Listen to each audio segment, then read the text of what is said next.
Okay, Andrew. So let's save that and let's go to our browser to see what we have done. Okay, list of male names. It listed it with dots, just as said in our manual for today's class. It says what? The list item will be marked with bullets, small dot circles by default. Okay, by default. Okay, so we have them here already. So list of male names.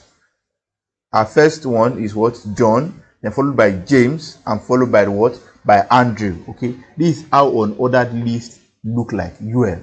Okay, good. So the other one we said we have here is the ordered list. Okay, the ordered list. So an ordered list starts with OL.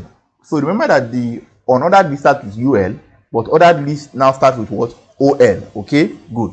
So the OL tag. Okay, so each item starts with the LI, also the LI tag. Okay, because we are listing, so we need to show that this is part of the list item. Okay, good. So these items are marked with numbers by default because they are ordered, so they will be listed with numbers, so they will be marked with numbers. Okay, let's go and try that out. So I'm going to put it right after the unordered list. Okay, so good. So we have closed our unordered list here, so we want to come down and open our tag for OL, which is what? Ordered list. Okay, good. So here we want to have list of female names. Okay, list of female names.